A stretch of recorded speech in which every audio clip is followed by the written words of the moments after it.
সুপ্রিয় দর্শক বন্ধুরা, আমি চলে এসেছি হালিশহর সরকার বাজারে অর্জুনদার সবজির দোকানে। আজকে অর্জুনদার সবজি নিয়ে এসছে, অনেক সুন্দর সুন্দর সবজি। আজকে সবজির দাম কি আছে আপনাদের সামনে তুলে ধরবো। প্রথমেই আপনাদেরকে দেখাবো বেগুন। বেগুন কত করে যাচ্ছে?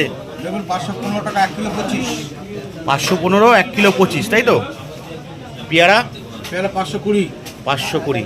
আর কুল, নারকেলি কুল? 520। 520। পটল 530।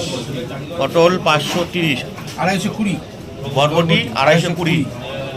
ধনিয়া পাতা? ধনিয়া পাতা 110। 110। দু রকমের রয়েছে দেখি। আর কাঁচকলা কত করে পিস? কাঁচকলা হচ্ছে 5 টাকা পিস। 5 টাকা পিস। আর বুলেট? বুলেট বুলেট হচ্ছে 100 গ্রাম 20 টাকা।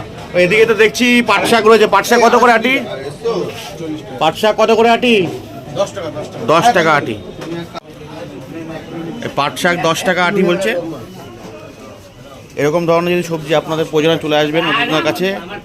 আর আপনাদের যদি আমার ভিডিও ভালো লাগে, লাইক কমেন্টের সঙ্গে থাকবেন। ভিডিওটি দেখার জন্য অসংখ্য ধন্যবাদ বন্ধুরা।